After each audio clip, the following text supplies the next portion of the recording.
سلام و عرض ادب خدمت تمام دوستای عزیزی که ما رو تماشا میکنم. امید که همه شما دارای صحت کامل باشیم. امشب جناب صوفی صاحب عبدالرحمن جان صدیقی به کلبه فقیرانه ما تشریف آوردم.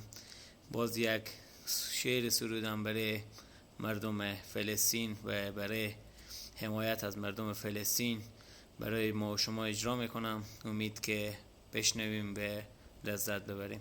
خدمت شما هستیم جناب صوفی صاحب. بسم الله الرحمن الرحیم. این تانیا و لعین رمضان دین میشوی آخر عمر در به دست مجاهدین. میشوی آخر عمر در به دست مجاهدین.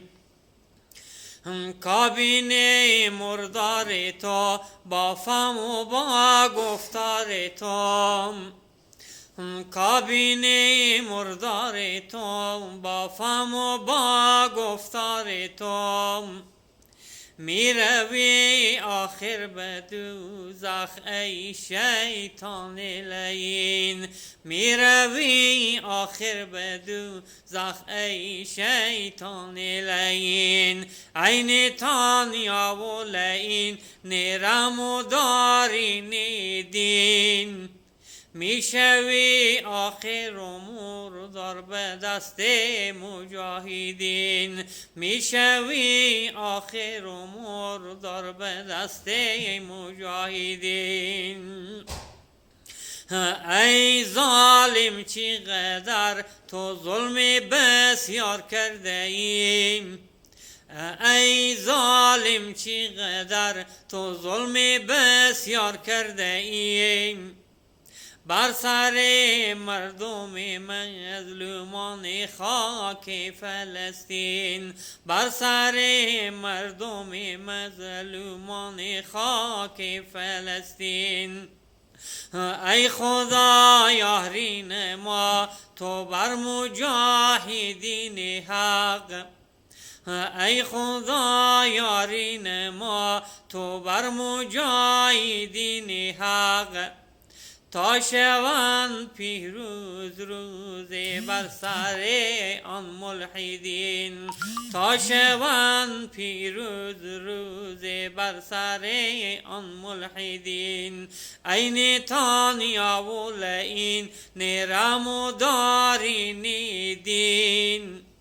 میشوی آخر امور در به دست مجاهدین. میشوی آخر امور در به دست مجاهدین.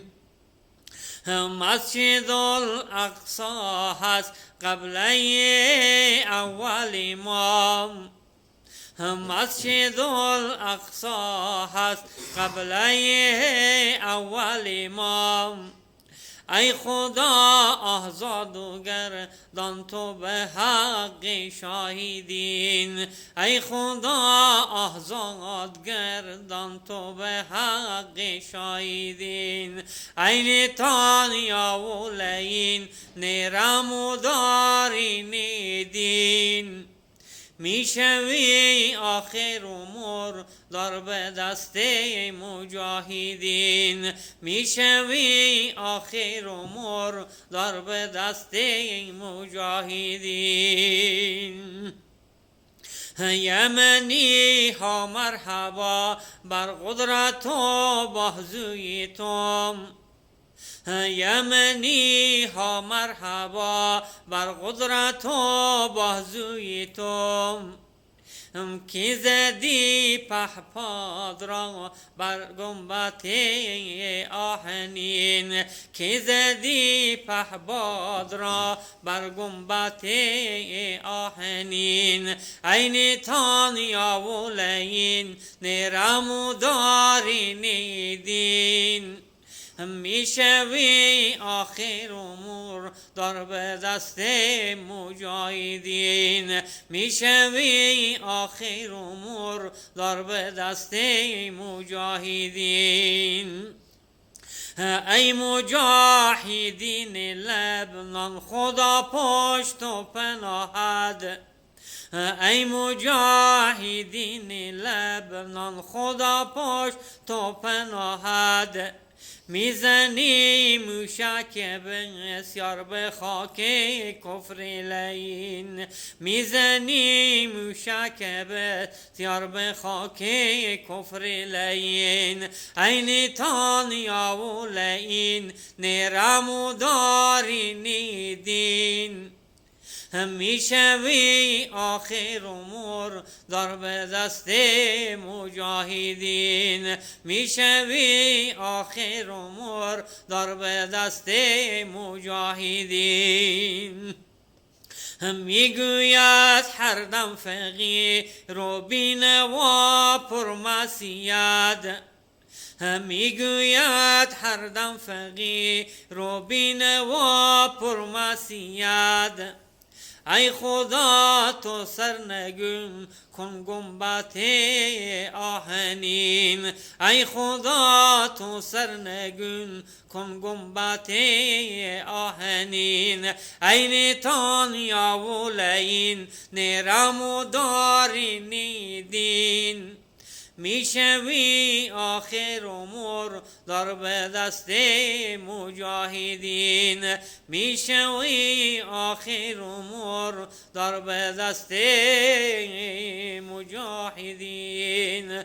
هزاران درود و هزاران سلام زما بر محمد علیه الصلاة و علیه السلام. الحمد لله رب العالمین و العاقبة للمتقین و الصلاة و السلام علی خیر خلق محمد و آله و اصحابه اجمعین. الهی پروردگار با ابروی حبیب خود، با ابروی نیکان و پاکان خود، پروردگار که مردم مظلوم فلسطین از چنگ عزیز ظالمان نجات بده. خدای کشور صهیونیست و جمیع همدستای پروردگار برکت حضرت محمد مصطفی صلی الله علیه و سلام پروردگار که محو نابود بگردان و مردم زمین فلسطین مسجد بیت المقدس شریفه از چنگال ازی کفار و ملحدین پروردگار نجات بده. الهی در خیر بری ما و جمیع الاسلام آباد کنی و صلی الله تعالی و سلم علی خیر خلق محمد و آله و اصحابه اجمعین برحمتک یا